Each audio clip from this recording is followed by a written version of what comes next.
Welcome to the Real Estate Espresso Podcast, your morning shot of what's new in the world of real estate investing. I'm your host, Victor Menashe.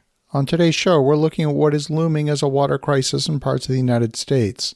It should be no surprise to anyone that building a city in a desert is a bad idea. We all need water to live, and water shortages will forever alter the usefulness and value of real estate. Many cities and towns in Arizona rely on groundwater for their primary drinking water source. Some private wells compete with municipal water companies for the same resource. In many parts of the country, rainfall is abundant and the water table is only a few feet, sometimes less than 2 meters below the surface.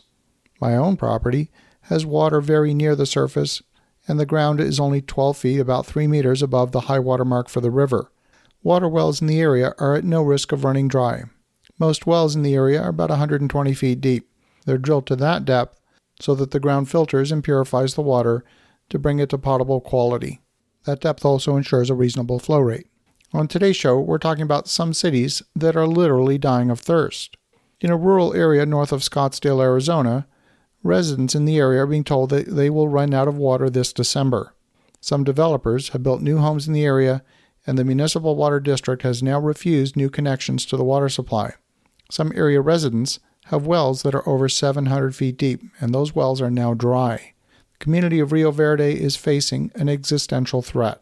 Part of the problem is that the city's infrastructure is 60 years old, and residents are competing with the city's water supply for the same resource. The city's infrastructure has leaks that result in the loss of about 33 million gallons of water annually. It's going to cost $130 million in repairs just to stop the leaks, and the city is looking for $130 million in grant money because they've exhausted their borrowing capacity. Some residents have been installing underground cisterns and have been resorting to having water delivered by truck on a regular basis. These 5,000-gallon cisterns are now part of the way of life for some residents. But where are these trucks getting their water? Well, it has to come from somewhere. Turns out these trucks are filling from a pipe on the edge of Scottsdale, and the city of Scottsdale has told the trucking companies they're going to be cut off from using that water supply before the end of the year. Some owners have halted construction, and they're now holding land that's virtually worthless because it can't be developed. There are no buyers for residential land that can't be serviced. Scottsdale is part of Phoenix, of 27 municipalities that make up Maricopa County. The entire area has a population of about 4.5 million, the fourth largest county in the U.S. The Central Arizona project was the diversion of the Colorado River into central Phoenix to supply water to this growing city. But water volumes in the Colorado River continue to fall.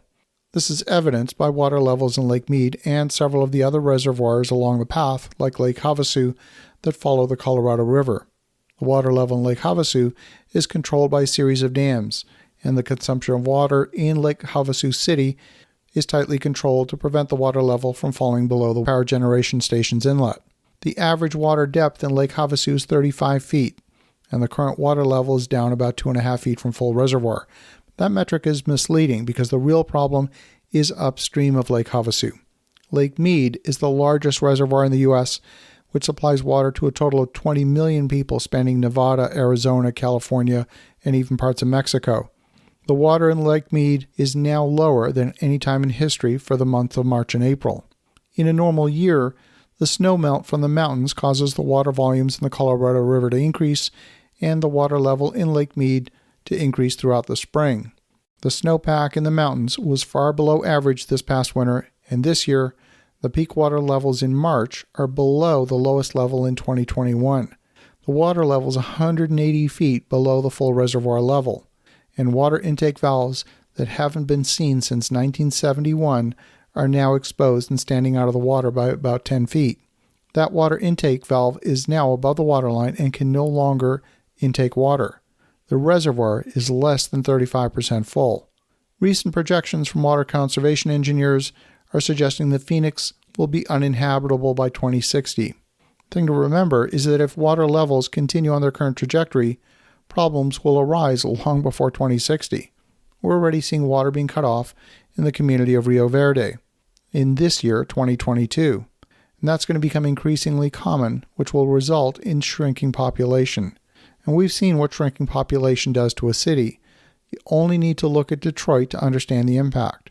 So as you look at investment opportunities, pay very close attention to the sustainability of the city's water supply.